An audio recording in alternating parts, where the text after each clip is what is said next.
Yes, 2-1 it would finish. Remember, Inter Miami not necessarily supposed to be here at the Club World Cup, but here they are with a win against Porto, a comeback win as well. And this is how things are looking in Group A right now, with all 4 teams having played 2 games so far. It is Palmeiras and Inter Miami, both with 4 points at the top of the table. Alexis Nunes is with us. She's been following all the action for the Club World Cup. We'll be hearing from Alexis in just a moment. But let me start with you, Ale, on Inter Miami, because, you know, Messi shone, no surprises there. But Inter Miami getting this win, perhaps we're going to be sitting up and taking notice of them here in this tournament. Well, if there was one team from Major League Soccer that we were always going to notice in this competition, it was always going to be Inter Miami. And of course, because Lionel Messi is playing and because of all the publicity that surrounds Messi and this club. But this performance had nothing to do with publicity and a whole lot to do with substance from Inter Miami.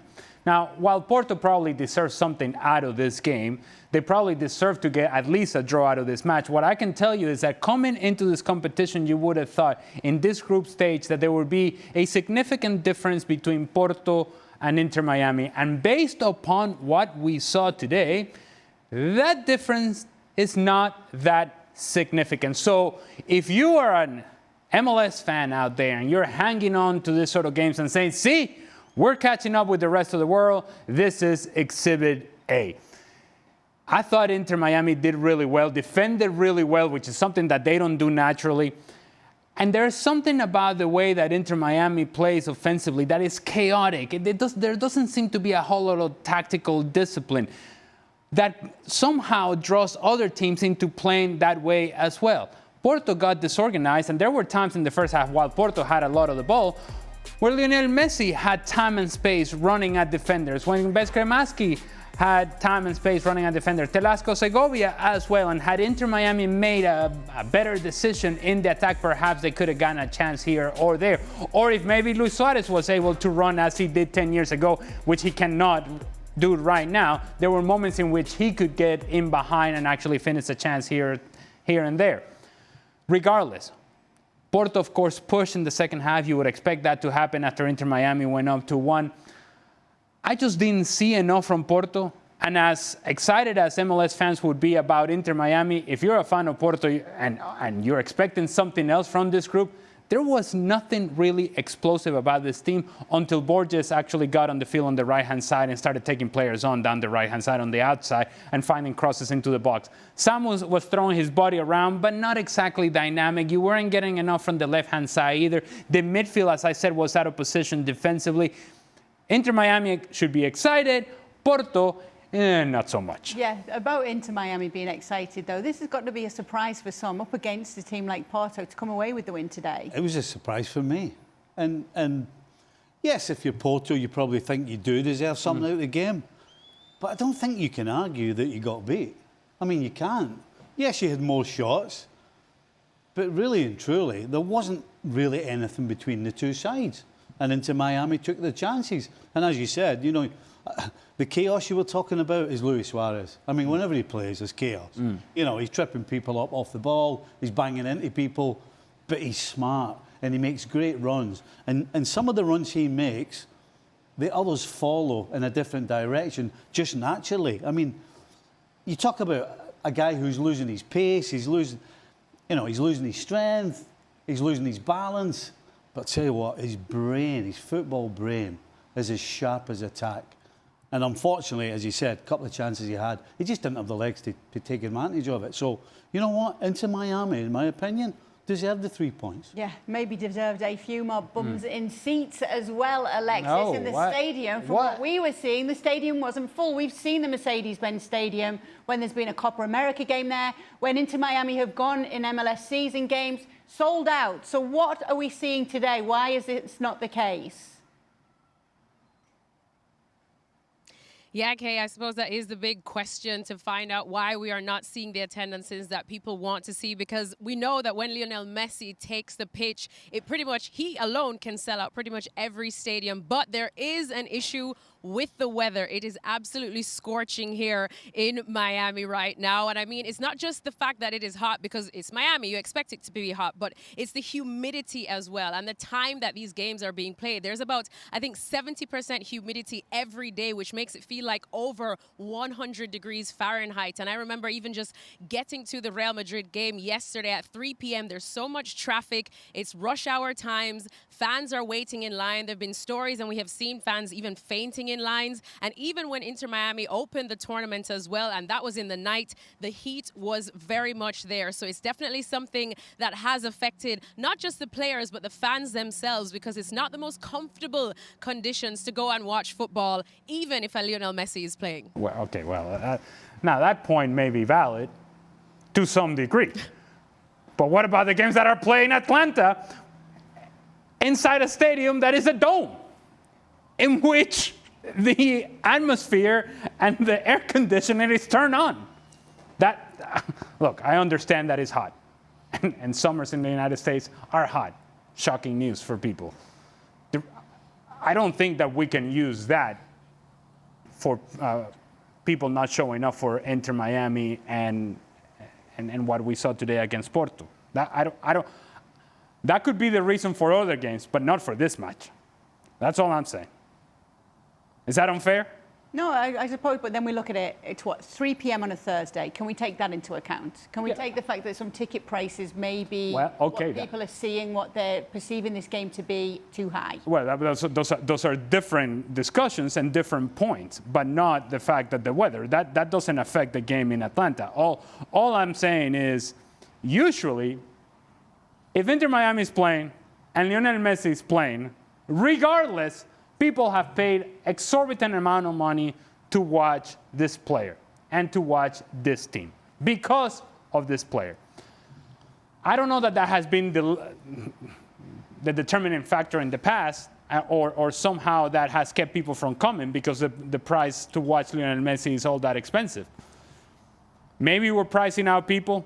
But maybe it's the fact that the Club World Cup is a tournament and people are kind of trying to figure out what is this? What am I watching here? How did these teams qualify? Is this an exhibition? Is this an actual tournament? Are these glorified friendlies, or is this an actual competition? I think everybody's trying to figure out what this tournament is. If you ask Boca Junior fans, they have no issues whatsoever in digesting and processing what this tournament is all about, because they'll fill up whatever stadium, whatever, regardless of the weather. But when you bring Inter Miami to Atlanta and Porto to Atlanta, Porto is not going to draw a whole bunch of people because it's not a big enough name here in the United States. And Inter Miami is going to have to bring the people from Miami and then other people from everywhere to come and drive to Atlanta to watch Lionel Messi play. So when you think about what the draw is, it's Inter Miami and, more importantly, Lionel Messi, and they're depending on him filling up the stadium, even if that is in Atlanta. The tournament doesn't carry real respect. That's the biggest problem. And because of that, when you're talking about proper World Cups and Copas and all these other tournaments, people are looking for a reason to go to the game. It seems with this tournament right now, because of what Ali's talking about, nobody knows what it is, how important it is, or is it important? They're looking for reasons not to go. The weather's a good reason not to go. I don't know whether I should be going to this. Should I go? Shouldn't I go? Well, it's going to be 100 degrees, so I'm not going to bother. Oh, and the prices are too high as well. So people are looking for reasons to sort of push this aside and call it not a real tournament. The tournament itself doesn't have the respect that all the other major tournaments has. So people are looking for a reason not to go. It's all going to come down to now Inter Miami taking on Palmeiras in that last game in the group for them, Alexis. In Miami, is there now more of an excitement around Inter Miami here? And we'll be seeing more fans come out for that one. Yeah, that's the hope, Kate, because I think Ale hit the nail on the head there. It's not just the fact that they won, it's that they won with a great performance against a side that anybody in football knows. Porto, a big European side, we can call them. And that's the thing we've been talking about, that Inter Miami's expectations, maybe at least to get out of the group. Javier Mascherano opened the tournament saying he knows that they're underdogs in this group and that he thinks it could work in their favor. Everyone was kind of like, oh, this is the little MLS side up against the the giants of the world. And Porto was supposed to be Inter Miami's toughest game of the group. A couple of the players said it, and now they have just passed their toughest test. And I think that a lot of the fans, even the casual soccer fan here, who's probably not believing in Inter Miami to get far, now they're probably looking at them and going, oh, there's a real chance here. And I think this is exactly what Inter Miami needed to kind of silence some of the critics and hopefully encourage a lot more people from Miami to come out and support them. Never mind the fans. Javier Mascherano himself, ahead of this tournament, well ahead of this tournament, was saying, hey, look, Porto, Palmeiras are at a different level than we are. And don't overlook Al Ali. And he was sort of kind of setting up the stage for this team that if we don't come up with the results that you think we should be coming up with, it's because, look, these teams are better than we are. He was already preparing people for failure ahead of the tournament.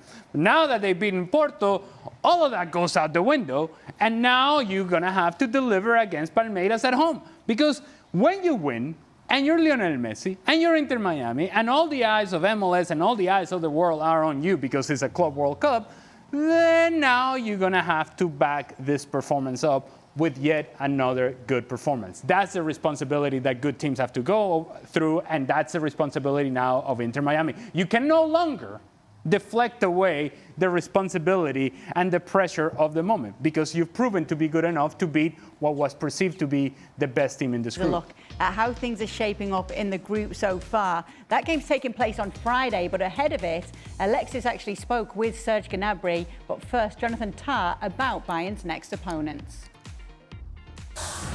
Yona, thanks you so much for speaking to us. We're obviously very excited to speak to you. A new face, a new jersey, a new crest on you. You're already one game in.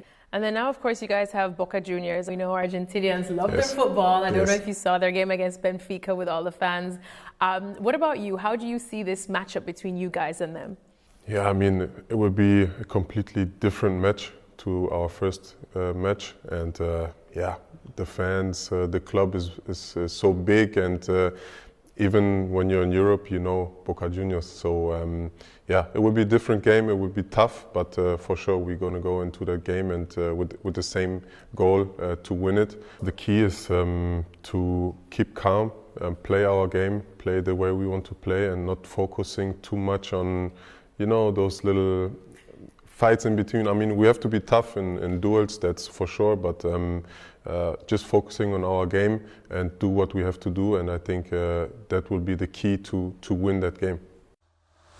Boca Juniors next. What are you expecting from that team? How do you guys kind of prepare for it? I think I saw some parts of the highlights yesterday, and I was really impressed by the fan base they had in the stadium. So I think it's going to be a very loud game with a lot of support for them. So probably like an away game for us, but I think, yeah, looking forward to it. You don't get to play these teams very often. They probably will be very physical. I think that's a Southern American style of playing. They give their everything on the field, but we have to be smart about it, you know, not get involved in any wind-ups or round-ups, however you say, and just try to focus on our football and, yeah, play good football. Camping out. Well, we mentioned on Tuesday, I think it was Tuesday, that they took over Miami over the weekend. And for anybody who was in Miami over the weekend, I was, and so were you. Yep. They were all over the place. Boca Juniors were all over the place. They, not only will they travel, but there is already a presence, a heavy presence in South Florida of Argentinian people. And they'll let you know that Boca Juniors is playing. Of course, they're going to create an environment. Of course, they're going to create a whole lot of pressure on Bayern Munich. But this is something that I think it would be far more difficult for Bayern Munich to play this sort of match if there was nobody in the stadium, if there was no atmosphere. But when there is an atmosphere, it brings jeopardy, it brings pressure, it brings excitement, and the players feel it. You no longer feel as if this is sort of like the long of an end season sort of match. Oh, no. They're here for a match. We're here for a match. It's going to get competitive. There's going to be a bad challenge. Things are going to blow up. We have to be ready for that. Speaking of blowing up, let me just say, Alexis, she got all done up for those interviews with the Bayern Munich players, huh? All the curls were flowing, baby. They were flowing, the curls. I'm just saying. What a blow-up that was. They were flowing. You've got to go see Alexis. Thank you, Ali. I had to do something. No, that's all right. No, you look beautiful, Alexis, as always, but those interviews as well were great. You've got to go see the full interviews because she does have a bit of a giggle with the Bayern boys as well. Right. We'll talk about cockatoos. Yes. About what? Yes.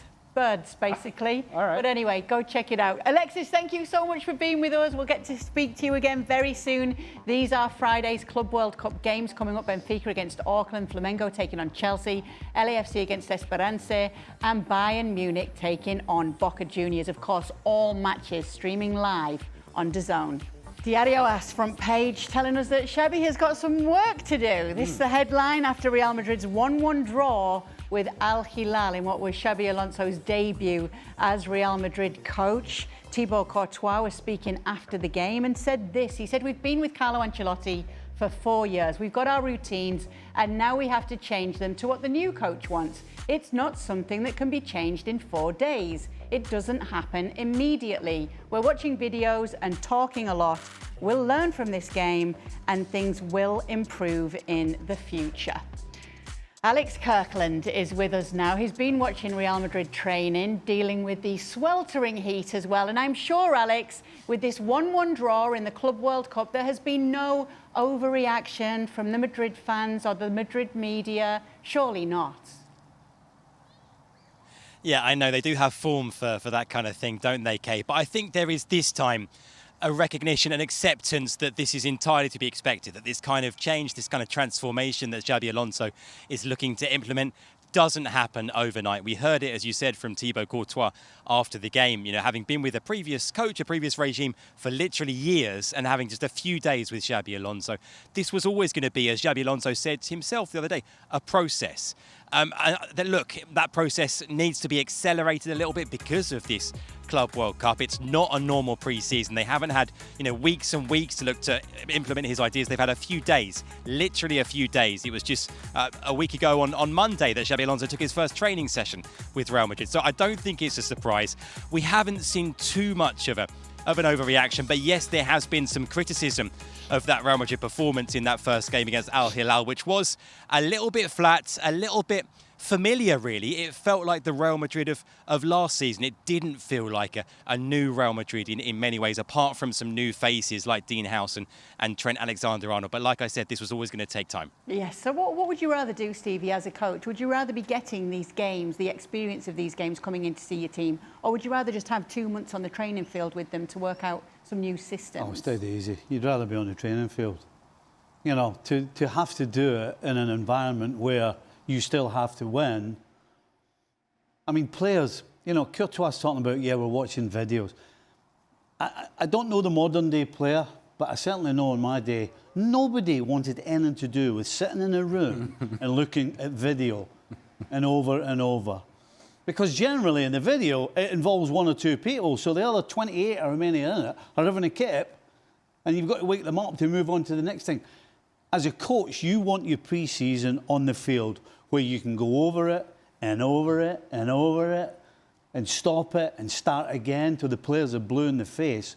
And then when you start playing the games, they're doing it automatically. When you're playing games like they are right now, the instinct is to do what they're used to doing. And we spoke yesterday about they've got problems at the front, problems in the middle and problems at the back. And the only way you can fix that is being on the training field. And he's not going to get the opportunity to spend the time on the training field that he needs. So Xavi's in for a long season, by the way. And if he doesn't make a good start, for whatever reason, nobody's going to be talking about, well, it's unfair because he didn't have a pre-season. And no, not at Real Madrid. If you win, it's great. If you lose, hey, you could be at the door before you even know it. Here's the thing. All of us understand that it takes more than 3 or 4 training sessions in order to be able to get a sense as to what this team is going to be under Xabi Alonso. We can all understand that this is a process. I think most people that cover this game, that play this game, will understand that these things take time. But the one group of people that apparently do not understand this is the club itself. The club itself is the one that has put a level of expectation on this tournament, given the fact that they have made decisions that essentially tell all of us that no, this is a process, we need to win this. The expectation is to win this. We have to win this. Why am I saying this? Postponing the shoulder surgery of Jude Bellingham, something that we've discussed time and time again. The fact that you bring Xabi Alonso, Trent Alexander-Arnold, Dean Heisen, all of them. You all got to come in because we have this tournament, and the expectation and the preparation and the focus has been for what? To win the Club World Cup. And so if that's indeed the expectation for Real Madrid, as perceived by the club and sold by the club, then all of us here that know this is a process, we're well within our rights to then evaluate them against the standard that they have set for themselves. We didn't do it. They did it themselves. They set the standard of winning this competition. And if indeed they're going to go on to win this competition, they're going to have to improve dramatically from what we saw against Al Hilal. They're going to have to take a leap forward within the realm of this group stage and later on in the competition. That is the standard that Real Madrid set for themselves coming into this tournament. We're only reacting to what they did, not what we said. Yes, Alex, Real Madrid going out to win this, knowing that it comes at the end of a long season that wasn't necessarily their best season by any stretch. And as Alex said, bringing everyone in, rushing things, delaying Jude Bellingham's surgery to try and really focus on this tournament. Yeah, there's no doubt some of those decisions have been made with this tournament in mind. I mean, look at the recruitment. They acted quickly to bring in Dean Howson. Of course, they paid money to Liverpool to bring in Trent Alexander-Arnold. They could have got him for a free in July. They paid a fee to Liverpool, and a hefty fee as well, to bring him in early because they wanted him here for this Club World Cup. That shows you just how seriously they're taking this. And decisions like Ali says, like delaying Jude Bellingham's shoulder surgery as well. So look, trophies are always a priority, always the bottom line for Real Madrid, but especially, as you mentioned, Kate, given the season that they've had, failing to land a major trophy for the first time since 2021, they need this. And they need this as kind of proof that, look, things are changing and the trajectory of this club, the new project under Xabi Alonso is heading in the right direction. Now, fortunately for them, of course, you look at the next two group games against Pachuca in Charlotte and then against Salzburg in Philadelphia. Those are two winnable games. Real Madrid should still progress from this group. And then, sure, in the knockout stage, there's some potentially tricky ties depending on how the draw shapes up. But also the teams should be improving as well because they will have more time. Every day, in theory at least, the team should be getting a little bit better, getting a bit more comfortable, getting used to Xabi Alonso's philosophy and the way that he wants the team to play. So they should be getting better. What we saw from them in that draw against Al Hilal, that really should be kind of the worst that we're going to see from them. It should be all uphill from here. But of course, it remains to be seen. They've got to do it out there on the pitch. Yes, one person who doesn't think that his team should be playing in the Club World Cup is La Liga's president, Javier Tebas, who says he wants to eliminate it. By eliminating it, my objective is that there will be no more Club World Cups. I'm very clear about that. There is no room for it. There is no need for another competition that moves money towards the same clubs and players. Keep the Club World Cup as it was before, when it was played basically over one weekend, and that was that. There are no available dates. What's the reaction to this been then? I'll ask Alex Kirkland that to get to this, because I want to come into the guys and ask, obviously, he's got a point here, but what's the reaction been to Tebas saying this? Well, I think it's no surprise. Look, Javier Tebas, it's his job to represent the interests of the league as a whole, as the clubs that make up the first division and the second division as well of Spanish football. And so naturally, it's understandable that he raises these objections based on two things, as you heard there. Firstly, it's about scheduling. It isn't easy to find the dates for this competition, and the impact is that potentially, let's see how far Real Madrid and how far Atletico Madrid go in this competition. But already the request has gone into La Liga that if they progress to the latter stages, whether it's the quarterfinals, the semi-final or the final, they won't want to be playing the first round of La Liga games, for example, when the rest of the La Liga teams do in mid-August. They're going to want to have a bit more of a break because they won't be ready. So that has an impact, of course, on the league as a whole. And the other thing is about money, as Tebas mentioned in that quote there. He's concerned about kind of a growing gap between the biggest clubs and the rest in terms of the competitiveness of the league and the amount of prize money we're talking about for this tournament. Potentially, the winners could get anything up to $125 million, something like that. That's going to contribute to an increasing gap between the likes of Real Madrid financially and the rest of the league. So I think it's understandable that Tebas, he's been consistent in his position, being against this expanded competition right from the start. And he's also, he's never shy about this. He's always very, very vocal about these things that he feels strongly about. So no surprise at all to hear him speak up, I think. Tebas got a point, Ale? Well, he may have his reasons as to why he's making this point, and Alex details some of those reasons. But the overarching point that Javier Tebas is making, I think you can't disagree with that. There is no space for this tournament. Now, in one of those interviews that Alexi had with Jonathan Tah, he was saying that playing this Club World Cup, you sort of had to remind yourself as to why you play this game, that when you were a little kid, you always wanted to play and you always wanted to have fun. Well, my message to Jonathan Tah and to anybody else out there is that you're no longer a little kid. You're not.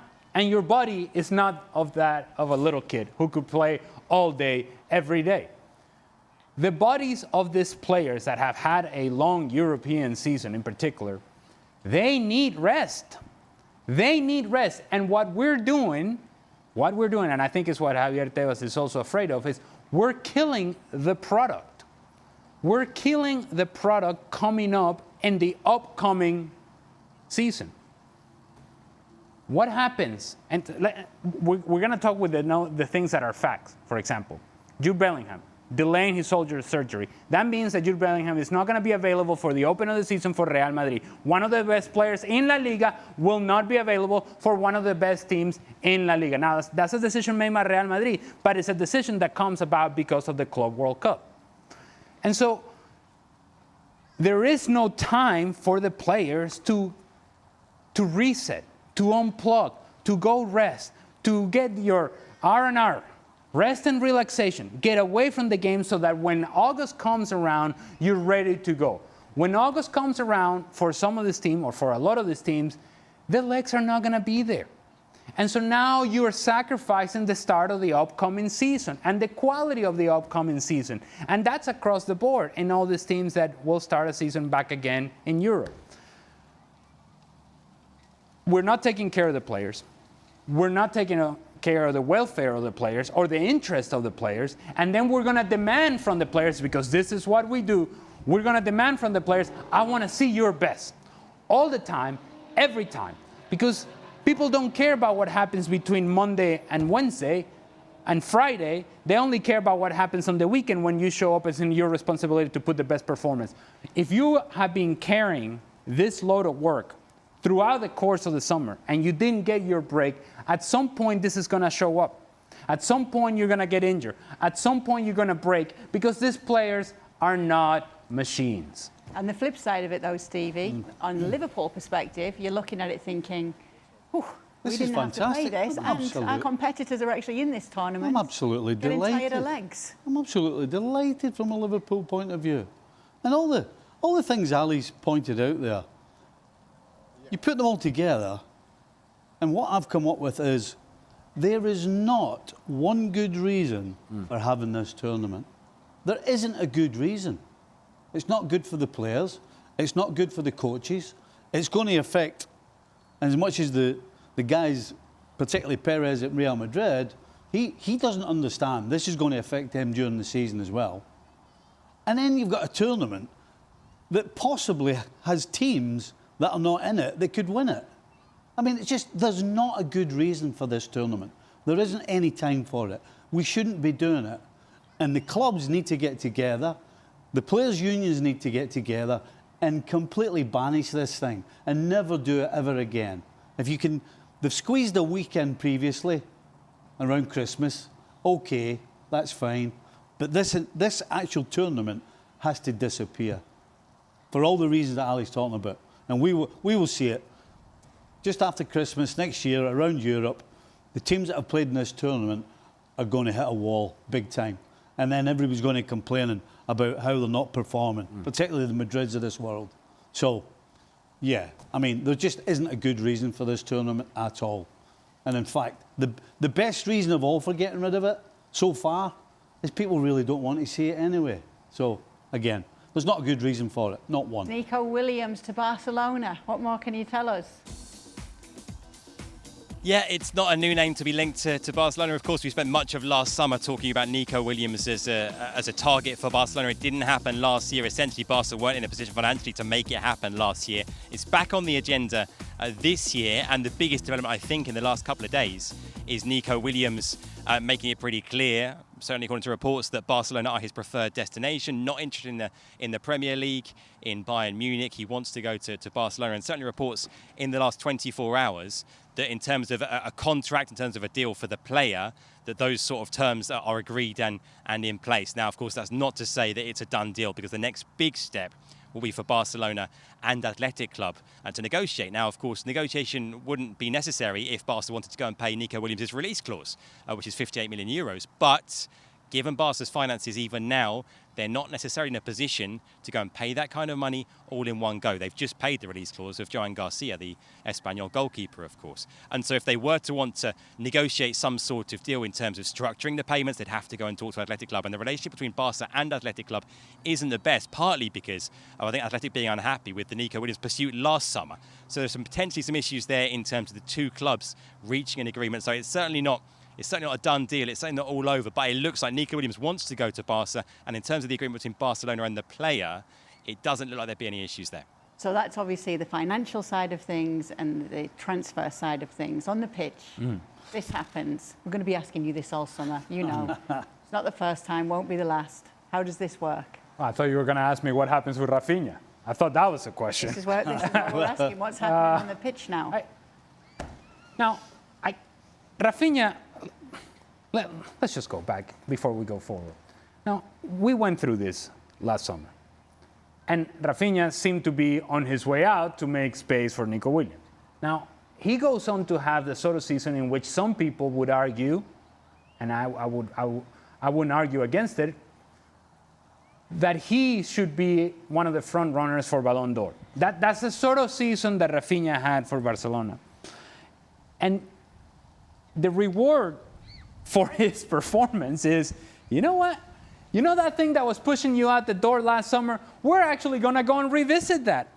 Now, I'm not against Nico Williams being part of Barcelona, because if you look at Spain play and you have Lamine Yamal on one side, Nico Williams on the other side, yeah, that's pretty dynamic. But those are not, when I think of the issues that Barcelona has on the field, that's not one of them. Attacking is not a problem. Scoring goals is not a problem. Was not a problem this past season. And so in terms of needs for Barcelona, and this is where I would stress, if this is a criticism and I want to build it as so, Barcelona don't need Nico Williams. They don't, in terms of priorities. I suppose if he just falls on your lap, you take him. But this is not falling in your lap. You're reaching out to go and get him. Again. And it was proven that you didn't need him to be as explosive as you were. Name me another team in Europe that was as explosive consistently and as dynamic as Barcelona were in the attack last season. You can't come up with a team. And so I must say, if I could speak Catalan, I would say I have no clue. But I cannot speak Catalan, and so I'll just leave it to those that can. I just don't understand it. So big news for Arsenal fans, and it's our new transfer expert, Matteo Moretto, with a story about this over on our website, that Arsenal talks with Thomas Partey are at a standstill. He's expected to leave the club on a free transfer, with reports being that now those contract talks have stalled. Stevie, what would this mean for Arsenal? I think what would it mean for Declan Rice? I mean, it seemed to me that Declan Rice is probably going to be the one that suffers most out of this, because he's going to have to drop deep. You know, Declan Rice last year, in my opinion, pushed himself from being a defensive midfielder who won the ball, got it back and gave it to others, to a guy who was actually carrying the ball forward, getting in the opposition penalty box and creating problems. So I think he's going to be affected more than anybody else. And I don't understand it. You know, Thomas Partey last year was absolutely one of the defensive rocks that team has been built on over Arteta's years. So for them to lose him, that means a team that, in my opinion, needed one spot up front. Put all your money into that position. That's the position and that's the spot that can maybe win you the Premier League. To now, they're going to have to use some of that money to replace Partey if they don't re-sign him.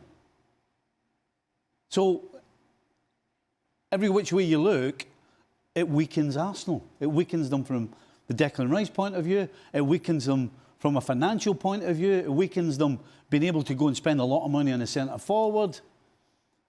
And ultimately, it weakens them defensively. So them not figuring this out with Thomas Partey, in my opinion, is absolutely huge. I mean, a guy who 18 months ago, had he left, we wouldn't have been particularly bothered, I don't believe. But in the last 18 months, the way he's performed, he absolutely has cemented himself as one of the rocks defensively. And that's going to disappear. And that weakens Arsenal. So keep up to date with that situation and many more with our transfer talker, a new transfer expert with us here at ESPN FC as well. But when it comes to the Premier League fixtures, we wanted to show you match day 1 through 6 for Manchester United, Arsenal and Burnley, because this is looking tough for these 3 teams. And after 6 rounds, we're going to get a good idea. You know, things could really be at a bad or a very good say for all of these teams after those first 6 games. Stevie, you're grimacing. It could be me. The way I was brought up at Liverpool was the only game when the fixtures came out you were concerned about was the first one. So you're not looking at, that looks tough though for us. No, absolutely 100% not. No, the only thing you're thinking about, or I thought about and we thought about, was the first game. You know, you want a home game, you don't care who it's against. And if it's an away game, you don't want one of the promoted teams. Because it's the biggest game for them, and whatever. That was the only things that I thought and we thought about. We weren't concerned who was 2 weeks down the line or 3 weeks down the line. You know, we weren't sitting going, well, we can get points here, we can get points there, we can do it. No, it is the oldest line in the book. It's the one game at a time, and that's exactly what you should do. You can't be looking at it, and certainly if you're Burnley. It doesn't matter who Burnley are playing. Every single game for Burnley is a cup final. So, no. Listen, we opened the season in '87 against Arsenal. First game of the season at Highbury. And we weren't going there to make a mark or make a statement. No, we were just going there to try and win the game and do well. So, yeah, I don't understand. I understand fans. And I get it that some players look for certain fixtures, but in general, that's not what you should be doing. You look at the first game, and then you go from there. Stevie definitely didn't care. Did you care? No, is the answer. It's a short answer. And the reason you don't care is because the whole preseason, even though the size of this preseason for those teams that are participating in the Club World Cup is shorter than it should, but I'm not going to go there. The whole preseason, you're thinking about that first game. Yeah. I think coaches, maybe they close the door. Once they close the door and they look at their schedule, and if they have a tough start, they go, oh, man, we better get points here. We got to get points over there, because you start budgeting points. And you start telling yourself, after so many games, we should have this amount of points. I think some coaches will address it that way. But for the player, you are concerned about, can I be fit and ready to go for that first game? And then once that game happens, then you've already started the long grind of a season, and you're focusing on, once that game is done, we focus on regen so that we prepare for the next match. Especially, and I'm glad you highlighted Burnley, because it's easy to talk about Manchester United and it's easy to talk about Arsenal, apparently far more interesting stories. But if you're Burnley, every game you're an underdog. Every game is going to be tough. What's the point here?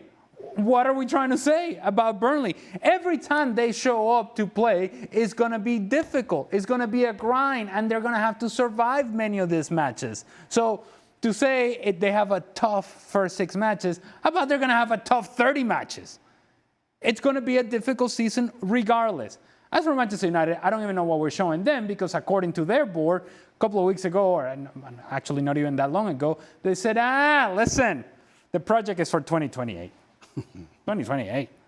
So next year is 2026. What? 25, 26, right? Yeah. So we'll be ahead of schedule if Manchester United plays well. And why are we bothering with Manchester United just period? When it's, what are we, June? Mm-hmm. A little too soon for that. Welcome into the latest edition of Extra Time. Ali and Stevie are here in the studio. Alex Kirkland is joining us. Getting hot, Alex Kirkland. Oh. Used to the heat by now, Alex. How is it? How are you faring up? Yeah, it's not too bad. The sun's going down here and it's a little bit cloudy, so it's actually, and there's a bit of a breeze as well. So it's not too bad, Kay. Oh, not too bad at all. There you go. He's a trooper, isn't he? That's right. Okay, so we had a question like. So hold on. In the show, we had Alexis, the Jamaican one, complaining about the heat, and that's why fans were not going to the stadium. And we have Alex Kirkland, who I'm not exactly sure where he's from, but he's not from Jamaica, and he's not complaining about the heat. Something's wrong here. Yep. Our English rose, Alex Kirkland. Yeah, look at him, blooming, blooming in the summer. But Alexis, we didn't get the chance to talk to Alexis. Having grown up in Jamaica, she did say, though, she wouldn't be playing soccer at 3 p.m. local time. That's why she took up swimming instead, because, yes, she wasn't a big fan of the heat at that time. So she can complain, all right? Stick it up for her, All right. Yeah. All right. Yeah. Okay, so we had a question like what came first, the chicken or the egg, yesterday. Okay. Do we have an answer to the question whether the Club World Cup is the end of the season's tournament or the start of the next one? So, Alex Kirkland, what's your take on this? Do you know what? It depends who you ask. It depends which club. We've been hearing, for example, Manchester City. I saw our colleague Rob Dawson talking about this, very much viewing this as the start of the new season. And of course, that makes sense for them because, of course, City's season was a disappointment, I guess, and they want to kind of treat this as a new beginning. For Real Madrid, I'm not quite so sure. I feel like for Real Madrid, it's a new project under Xabi Alonso and new players and ideally a new style, but they're kind of trying to make up for what happened in the domestic season in terms of not winning a trophy. So I think maybe they sort of see it. I guess for clubs like that, with a new coach, new players, it's a new season. I think that probably makes the most sense to look at it like that. Yeah, but they'll want to say it's the old season, because at least they ended with a trophy. For MLS teams, how about the middle of the season tournament? Middle of the season tournament. And some of the teams, of course, from South America as well. Middle of the season tournament. Yeah. Difficult. Okay. Alex, who's leaving Real Madrid for the youngsters to take over? Arda and Mastantuono have to play to give Real something different. I think the key thing is what they're lacking, and what those two players could potentially bring is a proper, a creative ball-playing midfielder in the middle of the park. We saw that in the first half against Al Hilal. It's something they missed all of last season because for all the qualities that someone like Fede Valverde has, who's a fantastic player, Tchouaméni as well, neither of them are that kind of player. And if that's your midfield too, they are lacking that for sure. We saw when Arda Güler came on at half-time against Al Hilal, he gives them a little bit of that. He does give them something different. Mastantuono, all the reports are that Xabi Alonso sees him as being ready to come straight into the team and play pretty much straight away when he arrives in August when he turns 18. So those are two potential options there.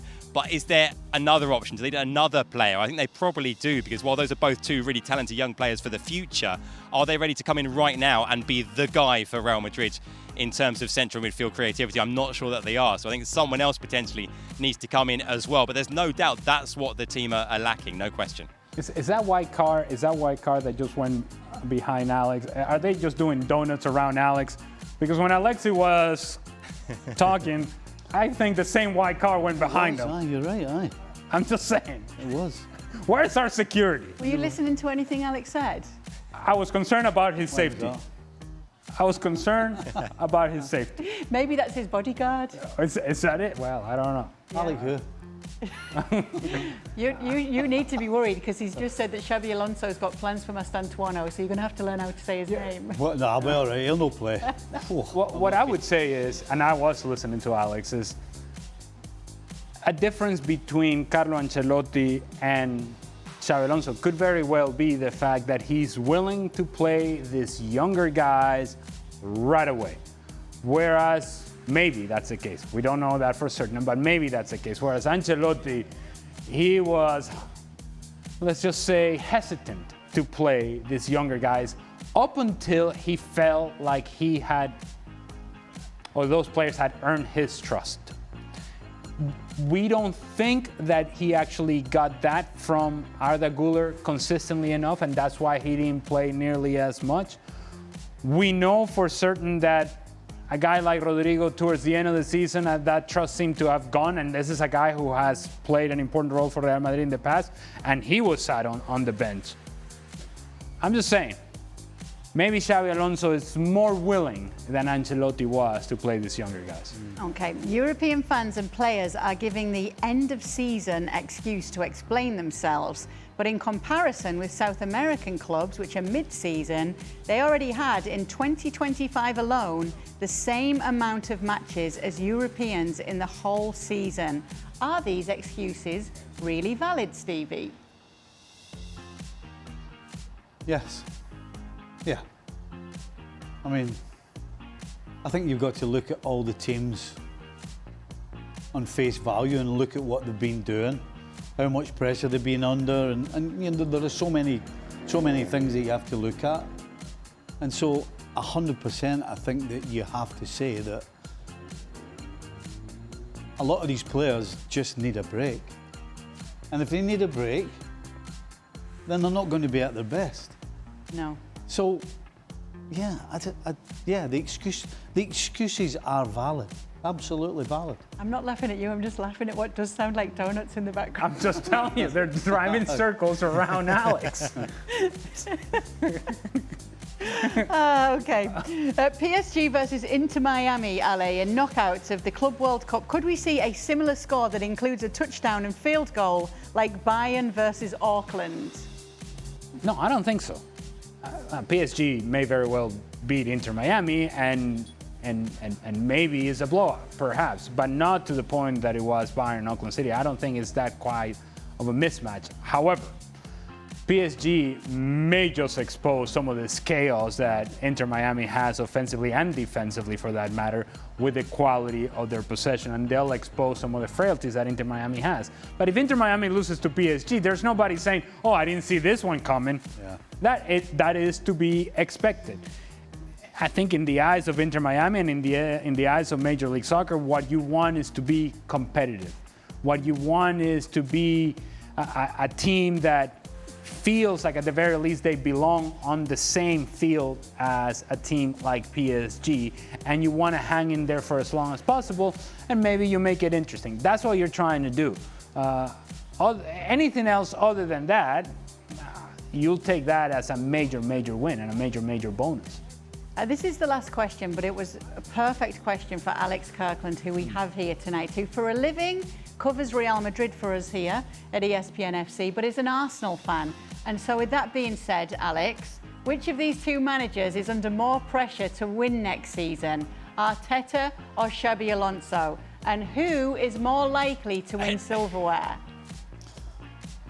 Oh, that's a really good question. The second question is even better than the first. In terms of the most pressure, I mean, look, the most pressure is always at Real Madrid because the demands are so high, but I do feel like given the relative stages they're at in their projects, it's now or never for Mikel Arteta, isn't it? He's been at Arsenal for a long time. He's made huge changes. He's transformed the team. They're, totally different side to what they were when he took over. But the next step is winning a trophy. And like I say, it feels like this coming season for Arteta, he has to win a trophy. That he has to at Arsenal. Xabi Alonso, even though the demands at Real Madrid are so high, I think you can probably make an argument in season one that this is a new team, this is the start of something, and even if Alonso didn't win a trophy in his debut season at Real Madrid, I think he's still there come the following season. With Arteta, I think I've probably got my doubts if Arteta doesn't win a trophy at Arsenal again. In terms of who's more likely, I think Real Madrid, to be honest. I think Real Madrid, whether we're talking about La Liga or the Champions League or the Copa del Rey, but a major trophy in his first season, I think is absolutely doable, even though we're talking about the team being in its very embryonic stages right now. Arsenal, it's so hard to say because the competition they face in the Premier League in particular, we saw how close they got in the Champions League this season as well, but couldn't take that final step. I'd say in terms of who's more likely to win a trophy, I think Real Madrid. You know what we just saw there? The well, besides that, another car. The metamorphosis. A great Tesla. The metamorphosis of Alex between fan and reporter analyst, right? The analysis on Real Madrid objective. The one for Arsenal is coming from the heart. It's coming from the soul. It's like, it's time for us to win something. But I don't know if we're going to win something. But Arteta has to win something. But I don't know if it's happening. The pressure is always on Real Madrid, and the more likely team to win something is actually also Real Madrid. Was the change car an omen? Maybe while he was answering that. Yeah, I think so. In the middle of the car park. Yeah, absolutely. Yeah, pretty much. He's been at Real Madrid training session. That's a good idea, Alex. Oh, we've made him That's a stand great out there in the idea. heat. At least it's a little bit cool. I do just want to come to you quickly, because when you saw that question, you went, that's a good one, isn't it? Well, there's so many different things. I mean, if Xavi wins the Copa del Rey and Arteta wins the Carabao Cup, do they both stay or do they both still go? I mean, I can't. If Xavi wins nothing next year, is Alex saying that he could still be in a job? Alex? I mean, it seems unlikely at Real Madrid. Yeah, I think so. Yes, I think given it's him, I think you get one more year. It doesn't sound Perez like that, does it? You bring in a guy, you get rid of Ancelotti. It was a great player for you, though. It doesn't.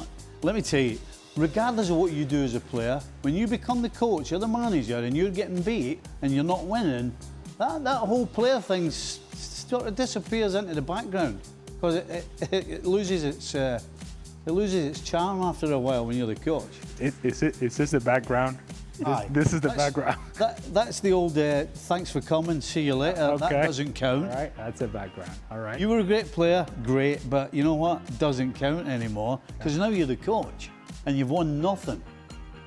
All right. I find it hard to believe that if Xabi Alonso wins nothing, he'd still have a job. I find it hard to believe that we couldn't find a better shot for Alex and actually put him in danger where he could get run over. Well, he didn't. And we did see a few cars, but no more cars are passing right now. So with that, we will say goodbye. Thank you so much for staying with us, Alex, to answer those questions. And Courageous reporting today. Risking it His all. body on the line, isn't he? On extra time. That's just Alex Kirkland for you. Thanks for being with us.